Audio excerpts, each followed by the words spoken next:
الله وبركاته. الحمد لله رب العالمين، والصلاة والسلام على رسوله الأمين وعلى آله وصحبه أجمعين. أما بعد، فاتقوا الله يا عباد الله. الله سبحانه وتعالى വിധിവിലക്കുകളും നിയമനിർദ്ദേശങ്ങളും ജീവിതത്തിന്റെ രഹസ്യങ്ങളിലും പരസ്യങ്ങളിലും കാത്തു സൂക്ഷിക്കുവാൻ കഠിനമായി പരിശ്രമിക്കണേ എന്ന് സ്വന്തത്തെ മറക്കാതെ നിങ്ങൾ ഓരോരുത്തരെയും ഓർമ്മപ്പെടുത്തുകയാണ്, വസിയത്ത് ചെയ്യുകയാണ്. റബ്ബ് അനുഗ്രഹിക്കുമാറാകട്ടെ. സൂറത്തുൽ നാസിആത്താണ് നമ്മൾ വിശദീകരിച്ചുകൊണ്ടിരിക്കുന്നത്. സൂറത്തുൽ നാസിആത്തിലെ 16 ആയത്തുകളാണ് ഇതുവരെയായി വിവരിച്ചിട്ടുള്ളത്.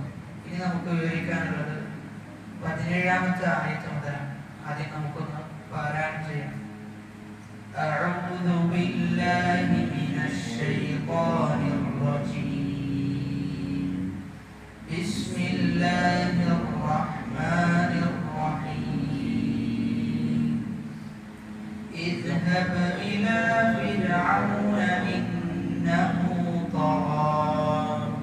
اذهب إلى فرعون إنه طغى فقل هل لك إلى أن تزكى وأهديك إلى ربك فتخشى وأهديك إلى ربك فتخشى فأراه الآية الكبرى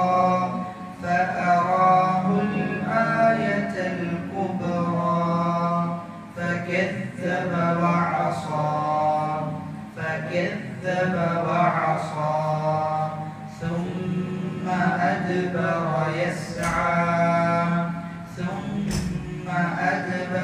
يسعى فحشر فنادى فقال أنا ربكم الأعلى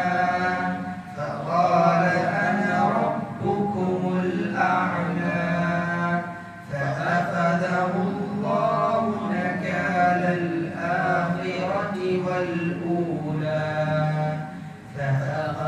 الله نكال الآخرة والأولى إن في ذلك لعبرة لمن يخشى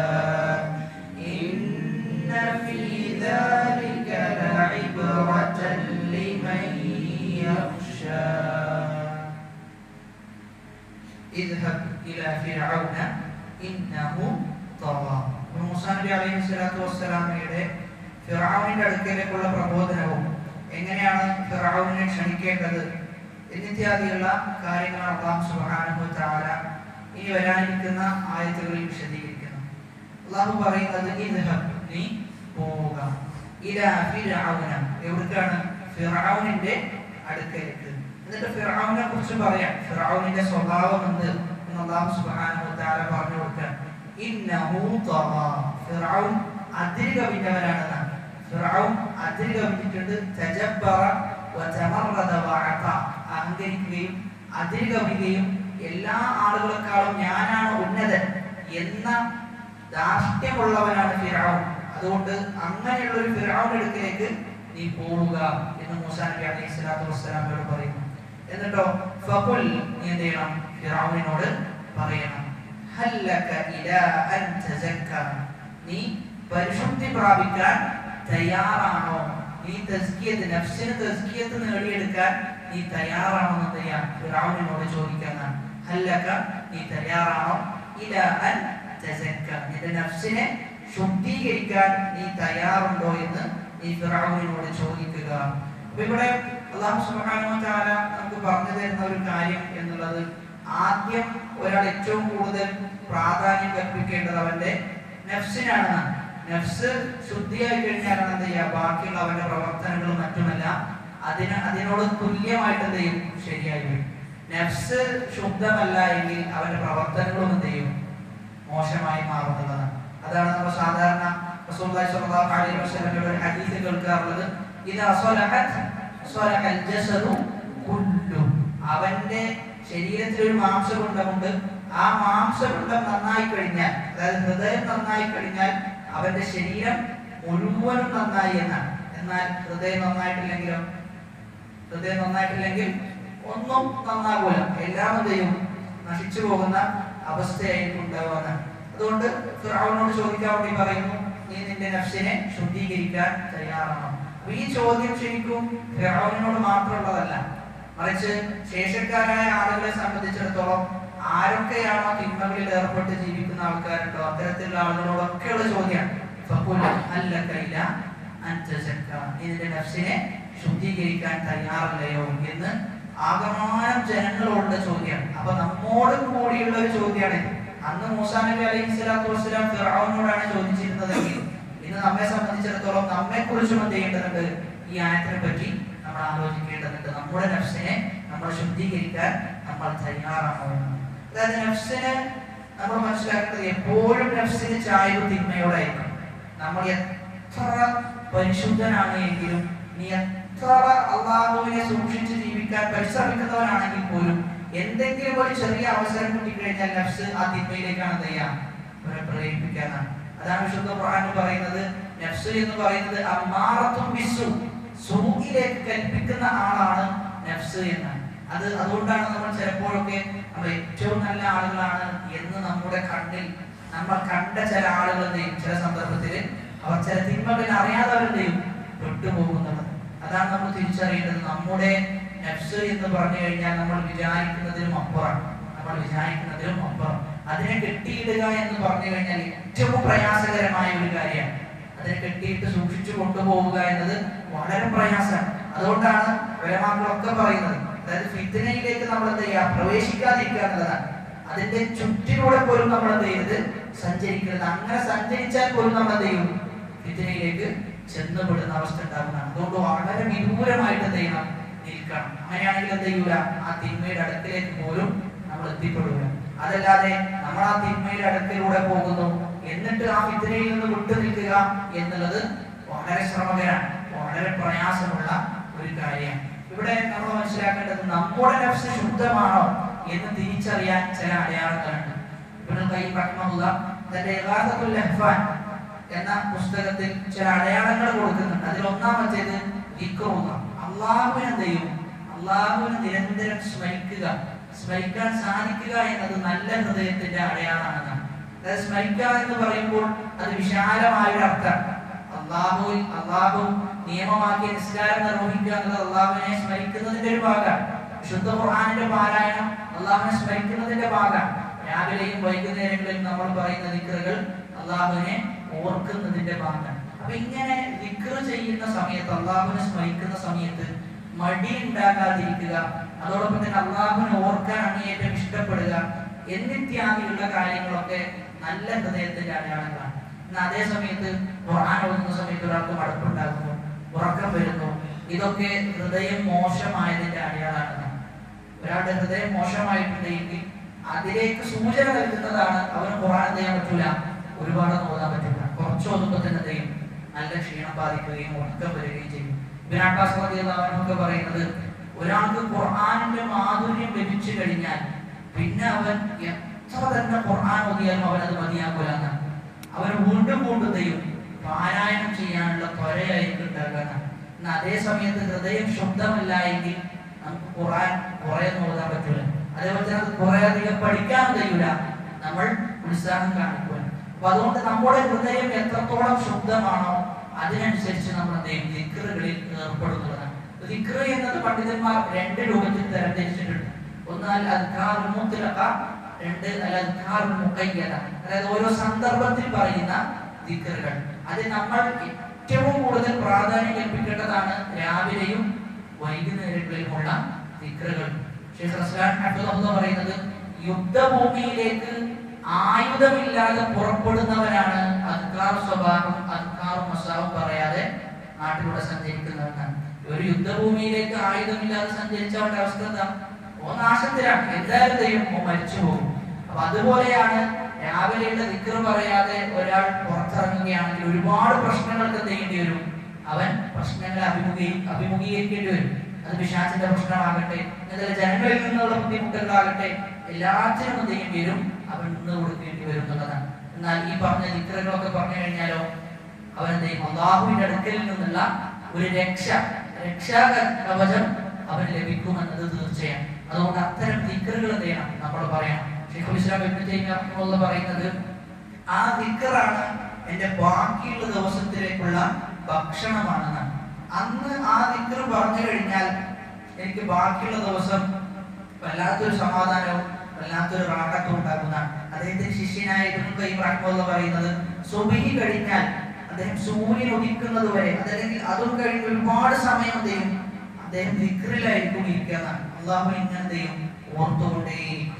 അള്ളാഹുവിനെ ഓർക്കുന്നതിലാണ് ഹൃദയത്തിന് ശമനമുള്ളത്. പണ്ഡിതന്മാർ പറയുന്നത് അള്ളാഹുവിനെ ഓർക്കുക എന്നുള്ളത് ശമനവും ജനങ്ങളെ ഓർക്കുക എന്നുള്ളത് രോഗവുമാണെന്നാണ്. ഒരാൾ ഇങ്ങനെ ജനങ്ങളെ ഓർത്തുകൊണ്ടേയിരിക്കുക, മറ്റൊന്നും ചെയ്തു, ഇവരെന്ത് ചെയ്യുന്നു, ഇവരെന്നെ കുറിച്ച് എന്ത് പറയുന്നു, ഇങ്ങനെ ജനങ്ങളെ കുറിച്ച് ഓർക്കുക എന്നുള്ളത് മനസ്സിനെന്ത് ചെയ്യും? മനസ്സിന്റെ ശുദ്ധിയെ കെടുത്തിക്കളയും. അതേസമയം അള്ളാഹുവിനെ ഓർക്കുക എന്നുള്ളത് മനസ്സിനെ അത് ശുദ്ധീകരിക്കുന്നതാണ്. അതുകൊണ്ട് അദ്കാറുകൾ നമ്മൾ എന്ത് ചെയ്യണം? ജീവിതത്തിൽ നമ്മുടെ ജീവിതത്തിൽ ഒരു ചെറിയാക്കി എന്ത് ചെയ്യുന്നുണ്ട്? മാറ്റേണ്ടതുണ്ട്.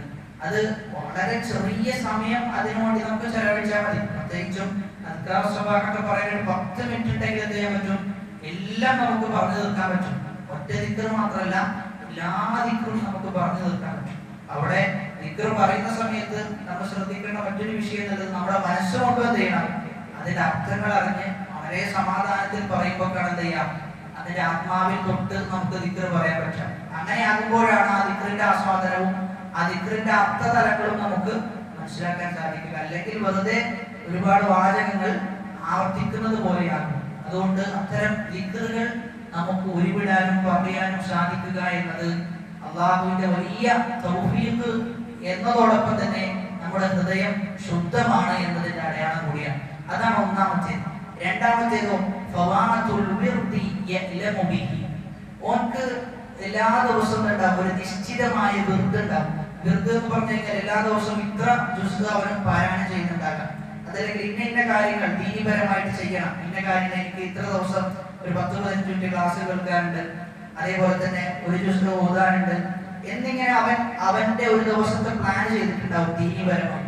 അങ്ങനെയുള്ള പ്ലാനുകളിൽ എന്തെങ്കിലും ഒരു തെറ്റ് വന്നു കഴിഞ്ഞാൽ അതവന് ചെയ്യാൻ സാധിച്ചിട്ടില്ലെങ്കിൽ അവൻ അതിയായ വിഷമുണ്ടാകുന്ന, അതായത് ദുനിയാവിൽ ഒരു കച്ചവടക്കാരനെ സംബന്ധിച്ചിടത്തോളം അവന്റെ ഏറ്റവും വലിയ പ്രോഫിറ്റ് എന്നുള്ളത് ആ കച്ചവടത്തിന്റെ സീസണാണ്. ആ സീസണിൽ കച്ചവടം നഷ്ടപ്പെട്ടു കഴിഞ്ഞാൽ പിന്നെ മൊത്തം നഷ്ടമാണ്. പിന്നെന്തില്ല, പിന്നെ തിരിച്ചു പിടിക്കുന്ന അടുത്ത വർഷം ഉണ്ടാകണം. അപ്പൊ അതുപോലെയായിരിക്കും ഒരു മുഅ്മിനിന്റെ ഹൃദയം എന്നാണ്. അന്ന് അവൻ ഓതേണ്ട ഭാഗം ഓതാൻ സാധിച്ചിട്ടില്ലെങ്കിൽ അതിയായ വിഷമുണ്ടാകുന്ന. അപ്പൊ ആ വിഷമം നമുക്കില്ല എങ്കിൽ എല്ലാ ദിവസവും ഖുർആൻ ഓതുന്ന ഒരാളെ സംബന്ധിച്ചിടത്തോളം ഉള്ളതാണ്. എന്നാ വെറുതെ ഇല്ല, ഒരാൾക്ക് അങ്ങനത്തെ ഒരു നിയത്ത ഇല്ലെങ്കിലോ അവന്റെ ഹൃദയം അത്രയും ഗഫലത്തിലാണ്, അത്രയും അശ്രദ്ധയിലാണ് ജീവിച്ചുകൊണ്ടിരിക്കുന്നത്. അതായത് നമുക്ക് എപ്പോഴും ഖുർആനിന്റെ ഇത്ര ഭാഗം ഓതുക എന്നൊരു ലക്ഷ്യം നമുക്ക് ഉണ്ടാകണം. അപ്പൊ അത് അത്തരത്തിൽ ലക്ഷ്യമുള്ള ആളുകളെ കുറിച്ചാണ് ഇവിടെ പറയുന്നത്. അപ്പൊ അങ്ങനെ ലക്ഷ്യമുണ്ടാവുകയും അത് നഷ്ടപ്പെടുകയും ചെയ്തു കഴിഞ്ഞാൽ അതിയായ വിഷമമുണ്ടാകും. അതേപോലെ തന്നെ ചില സുന്നത്ത് നിസ്കാരങ്ങളൊക്കെ എപ്പോഴും നിസ്കരിക്കുന്ന ഒരു മനുഷ്യനാണ്. ഉദാഹരണത്തിന് രാത്രി നിസ്കാരം. അപ്പൊ ആ രാത്രി നിസ്കാരത്തിൽ ഒരു ദിവസം ഒഴിവുണ്ടായാലോ അത് അവന് വല്ലാത്ത വിഷമമുണ്ടാക്കും. ദുഹാ നിസ്കാരം എപ്പോഴും നിസ്കരിക്കുന്നവരാണ്. എന്നാൽ അന്ന് ചില തിരക്കിൽപ്പെട്ട് ദുഹാ നിസ്കാരം നിസ്കരിക്കാത്ത ഒരു അവസ്ഥ ഉണ്ടായി കഴിഞ്ഞാൽ വിഷമുണ്ടാകുന്ന. അപ്പൊ അങ്ങനെ ഒരു പ്രയാസം, ഒരു വിഷമം നമുക്കുണ്ട് എങ്കിൽ നമ്മുടെ ഹൃദയത്തിന്റെ ശുദ്ധിയെയാണ് അത് ഒളിച്ചോതുന്നത്. മൂന്നാമത്തേത് അവൻ സമയത്തിന് അതീവ പ്രാധാന്യം കൊടുക്കുന്നവനായിരിക്കുന്ന. സമയം അവൻ പിശുക്കിക്കൊണ്ടായിരിക്കും അവന്റെ സമയത്തെ ചെലവഴിക്കുക. ആർക്കും ചെയ്യൂല, അങ്ങനെ എല്ലാ ആളുകൾക്കും അവന്റെ സമയം കൊടുക്കൂല. അത് സമയത്തിൽ അതീവമായ കണിശത അവനുണ്ടാകും. അതായത് മനുഷ്യൻ എന്ന് പറഞ്ഞു കഴിഞ്ഞാൽ സമയമാണ്. മനുഷ്യൻ എന്ന് പറഞ്ഞു കഴിഞ്ഞാൽ സമയമാണ്. അവന്റെ സമയം പോയി കഴിഞ്ഞാൽ അവന്റെ ആയുസ് ചെയ്യും, അതിലൂടെ പോകും. അതുകൊണ്ട് ഓരോ സെക്കൻഡുകൾക്കും അതുണ്ട് അതിൻ്റെതായ പ്രാധാന്യം. ഇസ്ലാം വളരെ കർശനമായ സമയത്തിന്റെ വിഷയത്തിൽ ചെയ്യുന്നുണ്ട്. ഒരുപാട് ആയത്തുകൾ നമ്മൾ പരിശോധിച്ചു കഴിഞ്ഞാൽ അള്ളാഹു കാലത്തെ വെച്ചിട്ട് ചെയ്തിട്ടുണ്ട്, സത്യം ചെയ്തിട്ടുണ്ട്. കാലം തന്നെയാണ് സത്യം എന്ന് പറയുന്നത്. അപ്പൊ കാലത്തിന്റെ പ്രാധാന്യത്തെയാണ് ചെയ്യുന്നത് അത് നമുക്ക് വിവരിച്ചു തരുന്നത്. അപ്പൊ അങ്ങനെ എടുത്തു നോക്കിക്കഴിഞ്ഞാൽ പണ്ഡിതന്മാരൊക്കെ സമയത്തിന്റെ വിഷയത്തിൽ വളരെ കണിശമായ നിലപാടുള്ള ആളുകളായിരുന്നു. ഒരു പണ്ഡിതനോട് എനിക്ക് നിങ്ങളോട് ഒരു കാര്യം പറയാനുണ്ട് എന്ന് പറഞ്ഞപ്പോൾ അദ്ദേഹം തിരിച്ചു മറുപടി പറഞ്ഞത് നീ എന്റെ സൂര്യനെ പിടിച്ചു വെക്ക്, എങ്കിൽ എന്ത് ചെയ്യാം, ഞാൻ എന്റെ കാര്യം കേൾക്കാൻ തയ്യാറാണ്. കാരണം അത്രയും സമയത്തിന്റെ വിഷയത്തിൽ എന്ത് ചെയ്തിരുന്നു, പ്രാധാന്യം കൽപ്പിച്ചിരുന്നു. ശൈഖുൽ ഇസ്ലാം ഇബ്നുൽ ഖയ്യിം റഹിമഹുല്ലാഹ് പറയുന്നത് ഇളാഅത്തുൽ വഖ്തി അശദ്ദു മിനൽ മൗത്ത്, ഒരാൾ മരിക്കുന്നതിനേക്കാളും അപകടകരമാണ് സമയം കളയുക എന്ന് പറഞ്ഞു കഴിഞ്ഞാൽ. കാരണം സമയം കളയുന്നതിലൂടെ എന്താണ്ടാകാം, അല്ല ഒരാൾ മരിക്കുന്നതിലൂടെ എന്താണ്ടാകാം, ദുനിയാവിൽ നിന്നും ദുനിയാവിന്റെ ആളുകളിൽ നിന്നും എന്ത് ചെയ്യും, അവർ വേർപിരിയും. എന്നാ സമയം കളഞ്ഞാലോ അവൻ അള്ളാഹുവിൽ നിന്നാണ് എന്ത് ചെയ്യാ, വിദൂരമാക്കാനാണ്. അവൻ അള്ളാഹുവിൽ എന്ത് ചെയ്യും, അകന്നകന്ന് പോകും. ഗസാലി പറയുന്നത് ഒരാളുടെ സമയം ഏറ്റവും നല്ല രൂപത്തിൽ ഉപയോഗിക്കുന്നു എന്നത് അള്ളാഹു അവന് ഇഷ്ടപ്പെടുന്നു എന്നത് മാത്രമല്ല, അള്ളാഹു വലിയ തൗഫീഖ് കൊടുത്തിട്ടുണ്ട് എന്നതിന്റെ അടയാളമാണ്. വലിയ തൗഫീഖ് കിട്ടിയ ആളുകളെ നമ്മൾ ശ്രദ്ധിച്ചു കഴിഞ്ഞാൽ അവരുടെ സമയം മൊത്തത്തായിരിക്കും ദീനിപരമായിരിക്കും. അങ്ങനെ എല്ലാ നല്ല കാര്യങ്ങളിലും ഒരാൾക്ക് ശുഭലാകാൻ സാധിക്കാം, വ്യാപൃതനാകാൻ സാധിക്കുക എന്ന് പറഞ്ഞു കഴിഞ്ഞാൽ അള്ളാഹുവിന്റെ വലിയ അനുഗ്രഹമാണ്.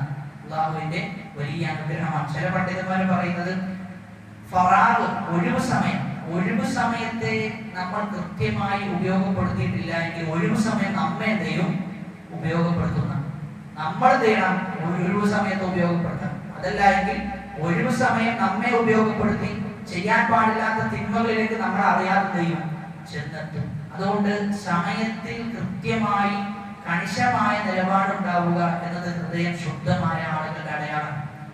ഒരു പുസ്തകം തന്നെ അറബ് ലോകത്ത് രചിക്കപ്പെട്ടിട്ടുണ്ട് സമയത്തിന്റെ വിഷയത്തിൽ മാത്രം. എങ്ങനെയായിരുന്നു ഓരോ പണ്ഡിതന്മാരും അവരുടെ സമയത്തെ ക്രമീകരിച്ചത് എന്ന് മുൻകാലക്കാരായ പണ്ഡിതന്മാർ മുതൽ അവസാനം ആധുനികരായ പണ്ഡിതന്മാരെ വരെ എത്തി നിൽക്കുന്ന അവരുടെ ഓരോ സമയവും എങ്ങനെയാണ് ഒരു ദിവസം അവർ ക്രമീകരിച്ചത്, അബൂ ഹനീഫയുടെ ദിവസം എങ്ങനെയായിരുന്നു, റാസിയുടെ ദിവസം എങ്ങനെയായിരുന്നു എന്നിങ്ങനെ ഓരോന്നും ക്രമീകരിച്ച പുസ്തകങ്ങൾ അറബ് ലോകത്ത്. അപ്പൊ അതുകൊണ്ടാണ് അവർ അത്രയും അറിവിന്റെ വിഷയത്തിൽ ചെയ്തത് ഉന്നതിയിലെത്തിയത്. നമ്മെ സംബന്ധിച്ചിടത്തോളം നമ്മളിന്ന് ഏറ്റവും കൂടുതൽ പാഴാക്കുന്നത് സമയമാണ്. നമ്മളിന്ന് ഏറ്റവും കൂടുതൽ പാഴാക്കുന്നത് നമ്മുടെ സമയമാണ്. പ്രത്യേകിച്ചും മൊബൈൽ ഫോണിന്റെ ഒരു യുഗത്തിൽ നമ്മൾ വളരെ ഗഫലത്തോടുകൂടി അശ്രദ്ധരായിട്ട് എന്തെയാണ് ഓരോ സോഷ്യൽ മീഡിയ പ്ലാറ്റ്ഫോമുകളിലും കയറി ആവശ്യമില്ലാത്ത ഒരുപാട് തർക്കങ്ങളിലും കുതർക്കങ്ങളിലും നമ്മൾ അഭിപ്രായം പറയേണ്ടതില്ലാത്തടത്ത് പോലും നമ്മൾ എന്ത് ചെയ്യും, നമ്മൾ പോയി നമ്മുടെ അഭിപ്രായം അവിടെ സൂചിപ്പിക്കും. അപ്പൊ അങ്ങനെ ഒരുപാട് കാര്യങ്ങളുണ്ട്. അതുകൊണ്ട് നമ്മുടെ സമയം നമ്മൾ ക്രമീകരിക്കണം. അത്തരത്തിൽ ക്രമീകരിക്കുന്നുണ്ട് എന്നത് നമ്മുടെ നല്ല ഹൃദയത്തിന്റെയും മനസ്സിന്റെയും അടയാളം. നാലാമത്തേത് അവന്റെ ഹൃദയം ശുദ്ധമായ ഒരു വ്യക്തിയുടെ ലക്ഷ്യം അള്ളാഹു മാത്രമാണ്. അള്ളാഹുവിന്റെ തൃപ്തിയാണത് അവൻ മുന്നിൽ കാണാം. അതല്ലാത്ത ഒരാളുടെ തൃപ്തിക്കും അവൻ എന്ത് ചെയ്യില്ല, യാതൊരു പ്രാധാന്യം കൽപ്പിക്കുക. അവരെ സംബന്ധിച്ചിടത്തോളം അള്ളാഹിന്റെ തൃപ്തി കിട്ടുക. ഇനി അള്ളാഹുവിന്റെ തൃപ്തിയിൽ നിന്ന് വിദൂരമാക്കുന്ന കാര്യമാണെങ്കിലോ അതിലെന്ത് ചെയ്യൂല, അവൻ തലയിടൂല. എന്നാൽ അള്ളാഹിന്റെ തൃപ്തി കിട്ടുന്നതാണെങ്കിൽ അതിൽ അവൻ മുന്നേറിപ്പോകും. കാരണം അള്ളാഹുവിന്റെ തൃപ്തിയാണ് ഏറ്റവും വലുത്. സ്വർഗത്തിലേക്ക് എത്തിയ ആളുകളോട് അത് ചോദിക്കുന്നുണ്ട്, നിങ്ങൾക്ക് ഇനിയും എന്തെങ്കിലും വേണോ എന്ന് ചോദിക്കുന്നുണ്ട്. ആ സമയത്താണ് സ്വർഗക്കാർ പറയുന്നത് എന്താണ് കിട്ടാനുള്ളതെന്ന് തിരിച്ചു വയ്ക്കും. അപ്പോഴാണ് അള്ളാഹ് പറയാ, ഞാൻ നിങ്ങളെ ചെയ്തിട്ടുണ്ട്, തൃപ്തിപ്പെട്ടിട്ടുണ്ട് എന്ന് പറയുന്ന, ഞാൻ നിങ്ങളെ കുറിച്ച് തൃപ്തിപ്പെട്ടിട്ടുണ്ട്. അപ്പൊ അള്ളാഹുവിന്റെ റിളയാണ് ഏറ്റവും വലുത്, അള്ളാഹുവിന്റെ തൃപ്തിയാണ് ഏറ്റവും വലുത്. അതാണ് സഹാബാക്കളെ കുറിച്ച് എന്ത് പറഞ്ഞത്, റളിയല്ലാഹു അൻഹും വറദൂ അൻഹു. അള്ളാഹു അവരെ കുറിച്ച് തൃപ്തിപ്പെട്ടിട്ടുണ്ട്, അവർ അള്ളാഹുവിലും തൃപ്തിപ്പെട്ടിട്ടുള്ളതാണ്. അഞ്ചാമത്തേത് തഅലീമുഹു ലിസ്സലാ, നിസ്കാരത്തിന് അമിതമായ പ്രാധാന്യം കൽപ്പിക്കുക. അതായത് അവന്റെ നിസ്കാരം എന്ന് പറഞ്ഞു കഴിഞ്ഞാൽ എല്ലാമായിരിക്കുന്ന അവന്റെ ജോലിയോ അതല്ലെങ്കിൽ അവന്റെ ചില തിരക്കുകളോ അതൊന്നും അവനല്ല ഒരു വിഷയമല്ല. നിസ്കാരത്തിന് ബാങ്ക് വിളിച്ചു കഴിഞ്ഞാൽ എല്ലാം ഒഴിവാക്കി നിസ്കാരത്തിലേക്ക് എത്തുന്നുണ്ട് എങ്കിൽ അവന്റെ ഹൃദയത്തിന്റെ ശുദ്ധിയെയാണ് അത് അറിയിക്കുന്നത്. നമ്മൾ മനസ്സിലാക്കേണ്ടത്, പലപ്പോഴും ചില ആളുകളൊക്കെ ഒരു വിഷമം എന്നോണം പറയാറുള്ളത് നിസ്കാരത്തിലേക്ക് ചിലപ്പോൾ ഒരുപാട് ജമാഅത്ത് നിസ്കാരത്തിന് എത്താൻ സാധിക്കുന്നില്ല, ജോലിയാണ്, അങ്ങനെയാണ് ഇങ്ങനെയാണ് ചില ആളുകൾ പറയാറുണ്ട്. അവർ മനസ്സിലാക്കേണ്ടത് നിസ്കാരത്തിന് അവരുടെ മനസ്സിൽ അതിൻ്റെതായ പ്രാധാന്യം അവർ കൽപ്പിച്ചിട്ടുണ്ട് എങ്കിൽ അവരെന്ത് ചെയ്യും? നിസ്കാരത്തിൽ എത്തുന്നുള്ളതാണ്. നമ്മുടെ മനസ്സിൽ നിസ്കാരത്തിന് എത്ര പ്രാധാന്യമുണ്ട് എന്നതിനനുസരിച്ചാണ് എന്ത് ചെയ്യാം നമ്മൾ പള്ളിയിലേക്ക് എത്തുക. നമ്മൾ അത്രയും നിസ്കാരത്തെ കണ്ടിട്ടുള്ളൂ എങ്കിൽ ആ രൂപത്തിൽ എന്ത് ചെയ്യുള്ളൂ? നമ്മൾ പള്ളിയിലേക്ക് എത്തുള്ളൂ.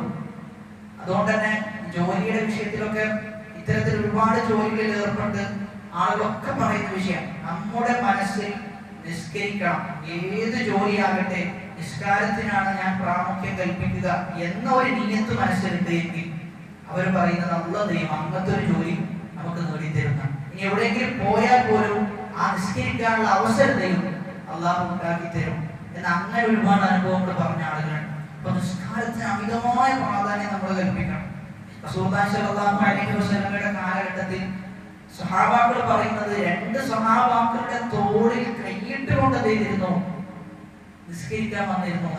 അത്രയും പ്രയാസം സഹിച്ചിട്ട് പോലും ജമാഅത്തിനെത്തിയ ആളുകളുണ്ടെന്നാണ്.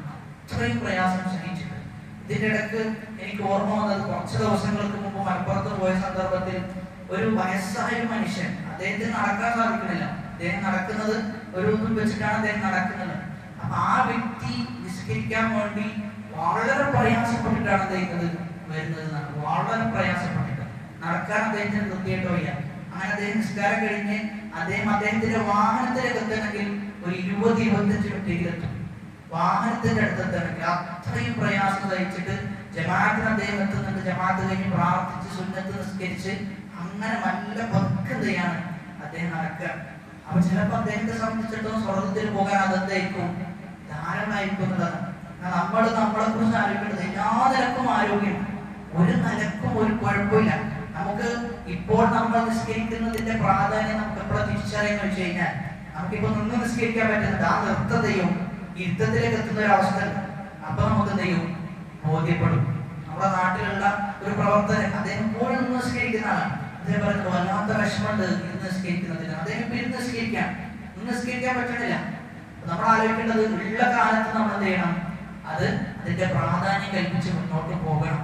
എങ്കിൽ നമ്മെ സംബന്ധിച്ചിടത്തോളം എന്തെങ്കിലും ബാധിച്ചാൽ പോലും നമുക്കൊരു പ്രയാസമോ വിഷമമോ അതിന്റെ പേരിൽ നമുക്ക് ഉണ്ടാകും. അതുകൊണ്ട് നിസ്കാരത്തിന് അങ്ങേയറ്റത്തെ പ്രാധാന്യം കൽപ്പിക്കുക എന്നത് ഹൃദയം ശുദ്ധമായ ആളുകളുടെ അടയാളാണെന്ന് അവിടെ പറയുന്നത്. അവരെ സംബന്ധിച്ചിടത്തോളം അല്ലാഹു അക്ബർ എന്ന് പറഞ്ഞു കഴിഞ്ഞാൽ, അല്ലാഹുവാണ് ഏറ്റവും വലുത് എന്ന് പറഞ്ഞു കഴിഞ്ഞാൽ അവന്റെ ഹൃദയത്തിൽ നിന്ന് എല്ലാ ദേഹേച്ഛകളും മൂടി പോകുന്ന, അവന്റെ ഹൃദയത്തിൽ എന്തൊക്കെ ദേഹേച്ഛകളാണോ അവൻ ആലോചിക്കാറുള്ളത് അതൊക്കെ മൂടി പോകും. പിന്നെ അവന്റെ മനസ്സിൽ ആര് മാത്രമേ ഉള്ളൂ? അല്ലാഹു മാത്രമേ ഉള്ളൂ. പിന്നെ ആ നിസ്കാരത്തിൽ നിന്ന് പുറത്തു വരിക എന്നത് അവർ പ്രയാസമായി മാറുന്ന, നിസ്കാരത്തിൽ നിന്ന് പുറത്തു വരിക എന്നുള്ളത് പ്രയാസത്തിന്റെ മേൽ പ്രയാസമായിരിക്കുന്ന. കാരണം അള്ളാഹുവിന്റെ മുന്നിൽ ഇങ്ങനെ മുന്നിട്ട് പോകാൻ ദുനിയാവിന്റെ ഉദ്ദേശങ്ങളോ ലക്ഷ്യങ്ങളോ ഒന്നുമില്ല. അള്ളാഹുവിനെ കുറിച്ച് ആലോചിച്ച് ഇങ്ങനെ നിസ്കരിച്ചു പോകുന്നു. അപ്പൊ അത് കഴിഞ്ഞിട്ട് കൊണ്ട് ദുനിയാവിലേക്ക് പ്രവേശിക്കാം. അതുകൊണ്ട് നിസ്കാരത്തിൽ നിന്ന് വിരമിക്കുക എന്നുള്ളത് വളരെ പ്രയാസമായിരിക്കും ഹൃദയം ശുദ്ധമായ ആളുകളുടേത്. അതുകൊണ്ടാണ് റസൂലുള്ളാഹി സ്വല്ലല്ലാഹു അലൈഹി വസല്ലം ബിലാൽ റളിയല്ലാഹു അൻഹുവിനോടൊക്കെ പറഞ്ഞത് അരിഹ്നാ ബിഹാ, ബിലാൽ നിസ്കാരം കൊണ്ട് എന്ത് ചെയ്യും? റാഹത്ത് താ. നിസ്കാരം കൊണ്ടാണ് ചെയ്യേണ്ടത്, റാഹത്ത് താ എന്നാണ് പറയുന്നത്. ശൈഖ് അബ്ദുൽ റസാഖ് അൽ-ബദർ റഹിമഹുല്ലാഹ് പറയുന്നത്, എന്നാൽ നമ്മുടെ ഇന്നുള്ള കാലഘട്ടത്തിലെ ആളുകൾ പറയുന്നത് അരിഹ്നാ മിൻഹാ എന്നാണ്. അതായത് നിസ്കരിച്ച് കഴിഞ്ഞിട്ട് എന്ത് ചെയ്യാം? നമുക്ക് പെട്ടെന്ന് നിസ്കരിക്കാം, എന്നിട്ട് നമുക്ക് നമ്മുടെ കാര്യങ്ങളൊക്കെ ചെയ്യാം ചെയ്യാമെന്നാണ് ചില ആളുകൾ പറയാം. എന്നാൽ അവരെ സംബന്ധിച്ചിടത്തോളം നിസ്കാരത്തിലേക്ക് എത്തിയാലാണത് റാഹത്ത്. നമ്മളോ ചില എന്തെങ്കിലും ഫംഗ്ഷൻ എന്തെങ്കിലും ഉണ്ടായി കഴിഞ്ഞാൽ പറയാം നമുക്ക് വേഗം നിസ്കരിക്കാം, എന്നിട്ട് എന്ത് ചെയ്യാം? നമുക്ക് ഇങ്ങനെയുള്ള കാര്യങ്ങളൊക്കെ ഏർപ്പെടാൻ പറഞ്ഞിട്ട് നിസ്കരിക്കാൻ പറ്റും. നിസ്കാരം പെട്ടെന്നൊന്ന് കഴിച്ചു കിട്ടുക എന്നുള്ളതാണ് എന്ത് പല ആളുകളും കാണുന്നത്. അപ്പൊ അങ്ങനെയല്ല നമ്മൾ നിസ്കാരത്തെ കാണേണ്ടത്. അതീവ ശ്രദ്ധ നമുക്ക് നിസ്കാരത്തിന്റെ വിഷയത്തിൽ ഉണ്ടാകണം. ജമാഅത്തിൽ ഒന്നാമത്തെ സഫിലേക്ക് തന്നെ എത്തിപ്പെടാനാണ് നമ്മൾ പരിശ്രമിക്കേണ്ടത്. റസൂലുള്ളാഹി സ്വല്ലല്ലാഹു അലൈഹി വസല്ലം പറയുന്നത്, ഒന്നാമത്തെ സഫിന്റെ പ്രാധാന്യം അറിഞ്ഞിരുന്നെങ്കിൽ അവർ മുട്ടുകാല് കൊണ്ട് ഇഴഞ്ഞുകൊണ്ടെങ്കിലും എന്ത് ചെയ്യും? പള്ളിയിലേക്ക് വരുമായിരുന്നു എന്നാണ്. അപ്പൊ രണ്ടാമത്തെ സഫിൽ നിൽക്കുന്ന ഒരാളെ സംബന്ധിച്ചിടത്തോളം അവന്റെ ഹൃദയം ശുദ്ധമാണ് എങ്കിൽ അവൻ വിഷമിക്കും, എനിക്ക് ഒന്നാമത്തെ സഫ് കിട്ടിയില്ലല്ലോ എന്നൊരു പ്രയാസം അവരുണ്ടാകുന്ന. എന്നിട്ട് അടുത്ത ഒരു വഖത്ത് എത്തുന്ന സമയത്ത് ഒന്നാമത്തെ സഫിൽ എത്താൻ വേണ്ടി അവൻ പ്രയത്നിക്കും. അതാണ് അഞ്ചാമത്തെ അടയാളം. ആറാമത്തേത് അൻ യകൂന ഇഹ്തിമാമുഹു ബിതസ്ഹീഹിൽ അമലി അഅദമു മിൻഹു ബിൽ അമൽ. അവൻ ഒരു കർമ്മം ചെയ്യുന്നതിന് പ്രാധാന്യം കൽപ്പിക്കുന്നതിനേക്കാളും കൂടുതൽ പ്രാധാന്യം കൽപ്പിക്കുക ആ കർമ്മം നന്നാക്കുന്നതിലാണ്. ചില ആളുകൾ അമലുകൾ ചെയ്യാൻ അതീവ തൽപരരാണ്. എന്നാൽ ആ അമലിനെ കുറിച്ച് ചിന്തിക്കുകയോ അതിൽ എന്താണ് ഞാൻ എന്റെ നിയത്തായി കരുതിയിട്ടുള്ളത് എന്നൊന്നും തയ്യാറില്ല, ആലോചിക്കാറില്ല. ഇങ്ങനെ നന്മകൾ ചെയ്യും. പക്ഷെ തിരിഞ്ഞ് നമ്മൾ എന്ത് ചെയ്യണം? ആ നന്മയിലേക്ക് നമ്മളൊന്ന് നോക്കണം. ഒരു നിസ്കാരം കഴിഞ്ഞു കഴിഞ്ഞാൽ ആ നിസ്കാരത്തിന്റെ അവസ്ഥ എന്തായിരുന്നു? അള്ളാഹുവിന് വേണ്ടി മാത്രമായിരുന്നു നിസ്കാരം. ആ നിസ്കാരത്തിൽ അള്ളാഹുവിനെ കുറിച്ച് എത്രത്തോളം ആലോചിച്ചിട്ടുണ്ട് എന്ന ഒരു വീണ്ടും വിചാരം നമ്മൾ നടത്താം. അങ്ങനെ നടത്തി കഴിഞ്ഞാൽ ഇബ്നുൽ ഖയ്യിം റഹിമഹുല്ലാഹ് തന്റെ മദാരിജുസ് സാലിക്കീൻ എന്ന പുസ്തകത്തിൽ പറയുന്നത് വീണ്ടും വിചാരം നടത്തുക എന്നത് ഒരാൾ സ്വന്തം നഫ്സിനെ ഹിസാബിന് വിധേയമാക്കുക എന്നത് അവൻ ബോധ്യപ്പെടുത്തി കൊടുക്കും അവൻ അടിമയാണ് എന്ന്. കാരണം അവർക്ക് ബോധ്യമാകും ഒരുപാട് പോരായ്മകൾ ഉണ്ടാവും ആ കർമ്മത്തിൽ ഉണ്ടാകുന്ന. അപ്പൊ അവൻ അബ്ദാണ് എന്നും അല്ലാഹു റബ്ബാണ് എന്നുമുള്ള ബോധ്യം അവൻ കൃത്യമായി ബോധ്യപ്പെടും. അതുകൊണ്ട് നമ്മൾ എന്ത് ചെയ്യണം? ഓരോ കർമ്മങ്ങളും ചെയ്യുമ്പോഴും ആ കർമ്മങ്ങൾ എത്രത്തോളം അള്ളാഹുവിലേക്ക് എത്താൻ സാധ്യതയുണ്ട്, എത്രത്തോളം കൃത്യമായിട്ടുണ്ട് എന്നതിനെ കുറിച്ച് ആലോചിക്കുക എന്നത് ഹൃദയം ശുദ്ധമായ ആളുകളുടെ അടയാളമാണ്. അതുകൊണ്ട് ഫഖുൽ ഹൽ ലക ഇലാ അൻ തസക്ക, നീ തസ്കിയത്ത് നേടാൻ, നിന്റെ ഹൃദയത്തെ ശുദ്ധീകരിക്കാൻ തയ്യാറാണോ എന്ന് മൂസാ നബി അലൈഹിസ്സലാത്തു വസ്സലാം ഫിർഔനോട് ചോദിക്കാം. അതേ ചോദ്യം നമ്മൾ നമ്മുടെ നഫ്സിനോടും ചോദിക്കേണ്ടതുണ്ട്. എന്നിട്ട് മൂസാ നബി പറയാം വഅഹ്ദിയക ഇലാ റബ്ബിക ഫതഖ്ശാ വഅഹ്ദിയക, ഞാൻ നിന്നെ വഴി നടത്താം. ഇലാ റബ്ബിക, എവിടേക്ക്? നിന്റെ റബ്ബിലേക്ക്. ഞാൻ നിന്റെ റബ്ബിലേക്കുള്ള വഴി നിനക്ക് കാണിച്ചു തരാം. അങ്ങനെ ആ വഴി നീ സ്വീകരിച്ചു കഴിഞ്ഞാൽ ഫതഖ്ശാ, നീ എന്ത് ചെയ്യും? അല്ലാഹുവിനെ ഭയപ്പെടും. അല്ലാഹുവിനെ ഭയപ്പെട്ട് അങ്ങനെ ജീവിക്കുന്ന. അപ്പൊ ഇവിടെ വഅഹ്ദിയക, ഞാൻ നിനക്ക് വഴി കാണിച്ചു തരാമെന്നാണ്. അപ്പൊ ഇവിടെ ഹിദായത്തിനെ കുറിച്ചാണ് പറയുന്നത്. ഇവിടെയാണ് നമ്മൾ മനസ്സിലാക്കേണ്ടത് ഹിദായത്ത് രണ്ട് രൂപത്തിലാണ്. ഒന്ന് നമുക്ക് പറഞ്ഞു കൊടുക്കാൻ പറ്റുന്ന ഹിദായത്താണ്. നമുക്ക് എല്ലാ ആളുകൾക്കും എന്ത് ചെയ്യാൻ പറ്റും? സത്യം പറഞ്ഞു കൊടുക്കാൻ പറ്റും. അതിനെയാണ് ഹിദായത്തു ഇർഷാദ് എന്ന് പറയും, എത്തിച്ചു കൊടുക്കാം. എന്നാൽ തൗഫീഖ് കൊടുക്കുന്നതാരാ? അല്ലാഹു. നമുക്ക് എല്ലാവർക്കും എന്ത് ചെയ്യാൻ പറ്റൂല? തൗഫീഖ് കൊടുക്കാൻ പറ്റൂല, ഇർഷാദേ നമുക്ക് പറ്റുള്ളൂ. അതാണ് അല്ലാഹു സുബ്ഹാനഹു വ തആല വിശുദ്ധ ഖുർആനിൽ പറഞ്ഞത്. നിനക്ക് നീ ഇഷ്ടപ്പെടുന്ന ആളുകൾ എന്ത് ചെയ്യാൻ പറ്റൂല? നിനക്ക് സന്മാർഗത്തിലേക്ക് കൊണ്ടെത്തിക്കാൻ സാധിക്കുകയില്ല എന്നാരോടാ പറയുന്നത്? റസൂലുള്ളാഹി സ്വല്ലല്ലാഹു അലൈഹി വസല്ലമയോടാണ് പറയുന്നത്. അതുകൊണ്ട് ഫിർഔനോട് പറയാണ് റബ്ബിലേക്കുള്ള വഴി കാണിച്ചു തരാം. ആ വഴി സ്വീകരിച്ചു കഴിഞ്ഞാൽ ഭയപ്പാടോടുകൂടി നീ എന്ത് ചെയ്യും? അല്ലാഹുവിലേക്ക് മടങ്ങും. എന്നിട്ടോ ഫഅറാഹുൽ ആയതൽ കുബ്റാ, ഫഅറാഹു, അങ്ങനെ മൂസാ നബി അലൈഹിസ്സലാത്തു വസ്സലാം കാണിച്ചു കൊടുത്തു. അറ എന്ന് പറഞ്ഞു കഴിഞ്ഞാൽ കാണിച്ചു കൊടുക്കുക. അൽ ആയത, ദൃഷ്ടാന്തം. അൽ കുബ്റ, വലിയ ദൃഷ്ടാന്തം എന്ത് ചെയ്തു? കാണിച്ചു കൊടുത്തു. മൂസാ നബി ഒന്നാമത്തത് ചെയ്തത് എന്താ? അല്ലാഹുവാണ് ഹഖ്, അല്ലാഹുവിനെയാണ് ആരാധിക്കേണ്ടത് എന്ന കാര്യം പറഞ്ഞു കൊടുത്തു. രണ്ടാമത്തതോ ആ കാര്യത്തെ ബലപ്പെടുത്തുന്ന ദൃഷ്ടാന്തം എന്ത് ചെയ്തു? ഫിർഔനെ കാണിച്ചു കൊടുത്തു. അതായത് മൂസാ നബി അലൈഹിസ്സലാത്തു വസ്സലാമിന്റെ വഴിയാണ്. മൂസാ നബിയുടെ വഴിയും അതിലൂടെ ഉണ്ടായ സംഭവങ്ങളും ഫിർഔൻ എന്ത് ചെയ്തു? ഒരുപാട് സാഹചര്യങ്ങളെ വിളിച്ചു കൂട്ടി. ഫിർഔനിന്റെ കുതന്ത്രം എന്ത് ചെയ്തു? നശിച്ചുപോയി. ഫിർഔന്റെ കുതന്ത്രത്തിന് എന്ത് ചെയ്യാൻ പറ്റിയില്ല? മൂസാ നബിയുടെ വഴിയുടെ മുന്നിൽ നിലനിൽക്കാൻ സാധിച്ചിട്ടില്ല. അപ്പൊ ഇതൊക്കെ എന്ത് ചെയ്തു? മൂസാ നബി അലൈഹിസ്സലാത്തു വസ്സലാം കാണിച്ചു കൊടുത്തു. എന്നിട്ടോ ഫകദ്ദബ വഅസ, ഫകദ്ദബ, ഫിർഔൻ കളവാക്കി എന്നാണ്. കളവാക്കുക മാത്രമല്ല വഅസ, ധിക്കരിക്കുകയും ചെയ്തു. കളവാക്കുകയും ധിക്കരിക്കുകയും ചെയ്തു എന്നാണ്. ഇപ്പൊ ഫിർഔനിന് സത്യം മനസ്സിലായിട്ടുണ്ടോ എന്ന് വെച്ചാൽ ഫിർഔൻ എന്ത് ചെയ്തിട്ടുണ്ട്? സത്യം മനസ്സിലായിട്ടുണ്ട്. പക്ഷെ എന്ത് ചെയ്തിട്ടില്ല? ആ സത്യം സ്വീകരിക്കാൻ ഫിർഔനിന് സാധിച്ചിട്ടില്ല. അത് ഒരുപാട് ആളുകൾക്ക് അങ്ങനെയുള്ള പ്രശ്നം ഉണ്ടാകും.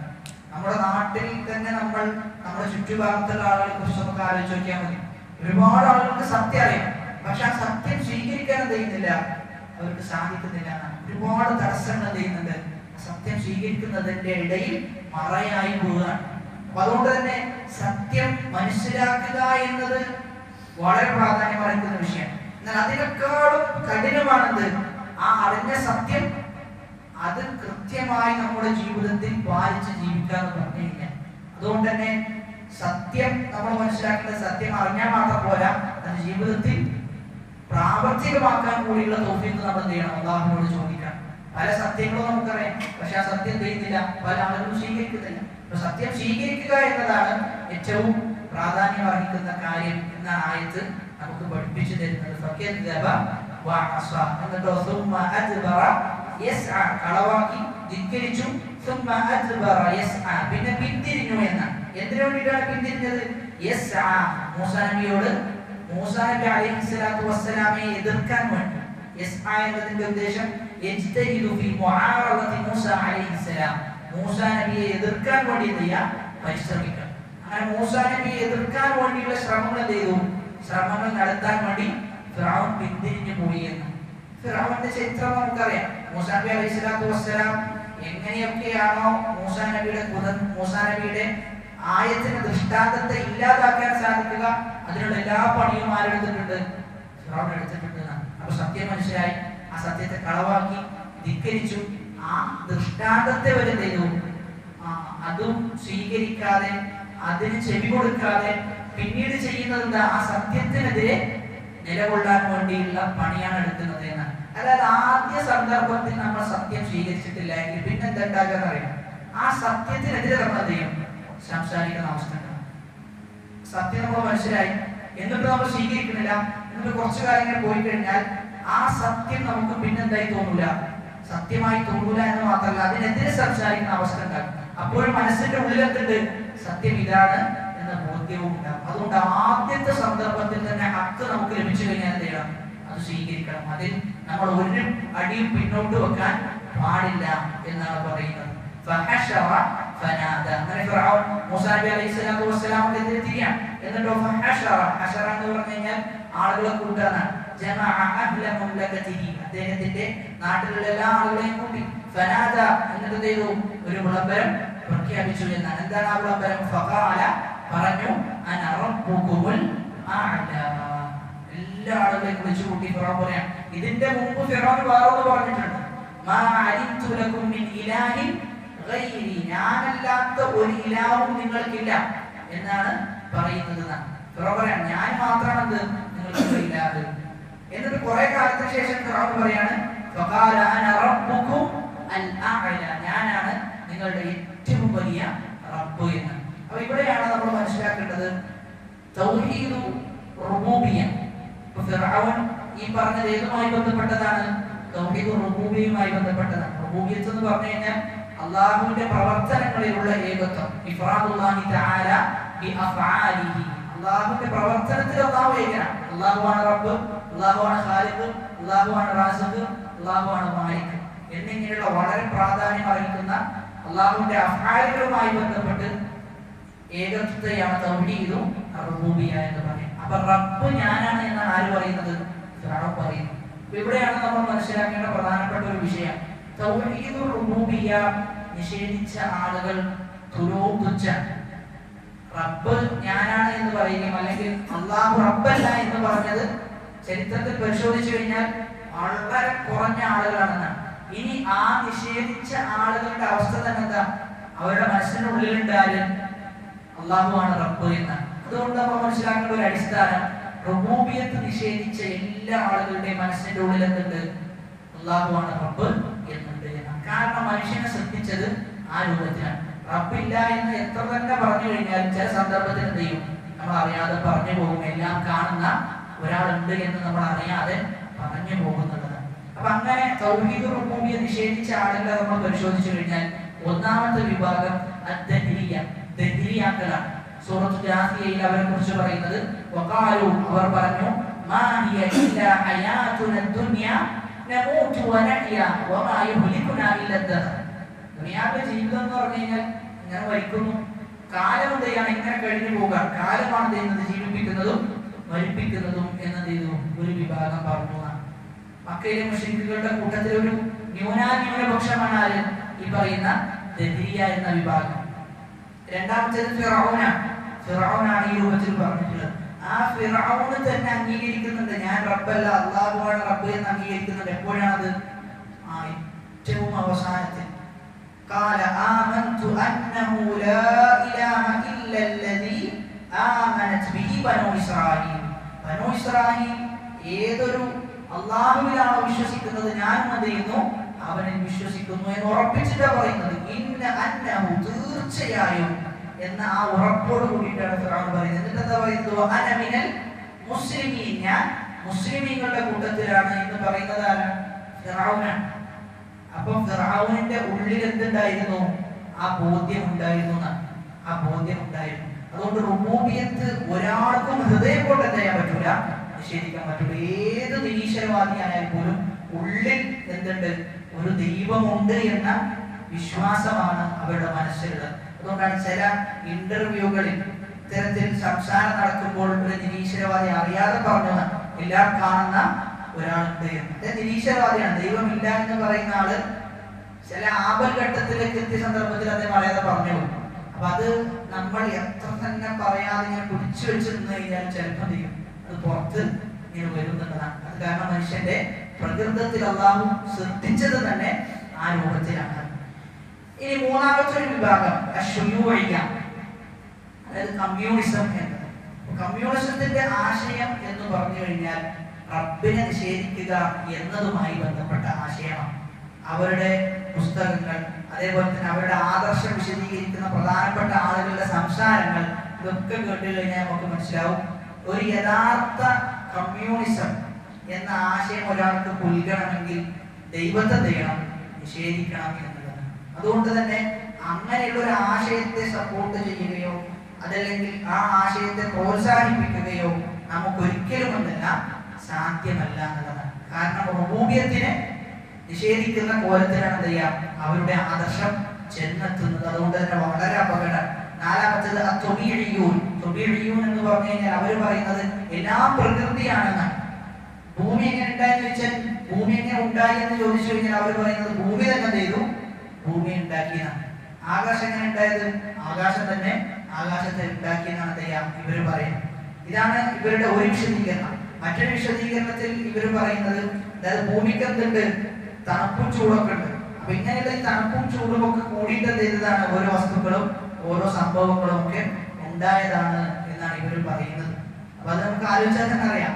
നമ്മുടെ ബുദ്ധി കൊണ്ട് അതിനാട്ടിൽ കുറച്ചൊക്കെ ഒരു ബുദ്ധി ഉപയോഗിച്ച് ചിന്തിച്ചാൽ തന്നെ അറിയാം ആകാശം ചെയ്യുന്നു, ആകാശത്തിൽ തന്നെ സൃഷ്ടിക്കുന്നു എന്ന് പറഞ്ഞതിലുള്ള വൈരുദ്ധ്യം എത്രത്തോളം ഉണ്ട് എന്ന് നമുക്ക് മനസ്സിലാക്കാൻ പറ്റും. ഈ പറയുന്ന ആളുകളാണ് വലിയ ബുദ്ധിജീവികളായിട്ട് ചെയ്യുന്നത് ആളുകളുടെ മുമ്പിൽ ചമയുന്നത്.